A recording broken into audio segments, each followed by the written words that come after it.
The forest had gone still in a way that made even the trees feel uneasy. No wind moved the branches. No birds called from the dark. Fog crept low across the ground, weaving through the roots like something alive, wrapping around stones and fallen logs as if searching for warmth. High above, the moon watched through thin clouds, its light pale and distant. Then the sky split open. A burning streak tore across the heavens, bright enough to turn night into day for a single, terrible second. It slammed into the forest with a force that shook the mountains. Trees cracked and toppled. Soil and rock erupted skyward. When the thunder faded, the silence that followed felt heavier than before. At the center of the smoking crater lay a dark, broken pod. Its surface pulsed faintly, glowing with a soft, unnatural blue. Slowly, the pod split. Something slid out. It was small, no larger than a grapefruit, but its semi-translucent body pulsed as if breathing. Thin tendrils rippled from its surface, twitching in the cold night air. It had no eyes, no mouth, no shape that resembled anything of Earth, yet it sensed the world around it. Vibrations, heat, life. It did not know where it was. It only knew that it was not complete. The creature began to move, dragging itself across leaves and dirt. Every vibration in the ground sent signals through its body. Something large moved nearby, something warm. In a small clearing stood a deer, its breath puffing white in the cold air. It lifted its head, ears twitching, sensing that something was wrong, though it could not see what watched from the shadows. The blob paused. Then it struck. Thin tendrils shot outward like living wires, wrapping around the deer's legs and chest.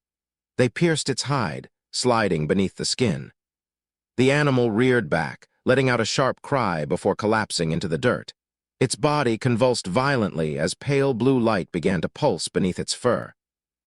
Inside, the creature pushed deeper. It did not consume the deer, not yet. Instead, it spread through nerves and muscle, mapping every movement, every sensation. It learned what a heartbeat felt like, how lungs pulled in air, how joints bent and straightened.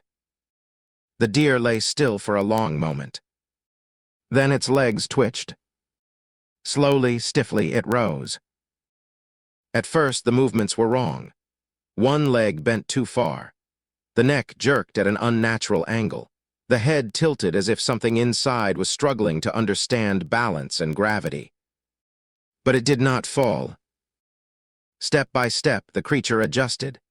Tendrils tightened, muscles responded. The deer began to walk, awkwardly at first, then with growing confidence. Soon, it moved almost normally, almost. Only the eyes betrayed it. They were empty, unfocused, and deep beneath the skin, a faint blue glow flickered with every pulse of the thing inside. The infected deer turned and walked deeper into the forest, guided not by instinct, but by something colder and more calculating. It followed distant vibrations, dozens of heartbeats clustered together. At the edge of the trees, it stopped. Beyond the fog lay a dairy farm. A fence stretched across open fields. A herd of cows grazed quietly, their slow movements calm and unaware beneath the moonlight. The deer stood in the shadows, watching. It did not feel hunger the way animals did.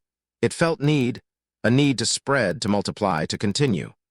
The body it wore would not last forever, but there were so many others waiting.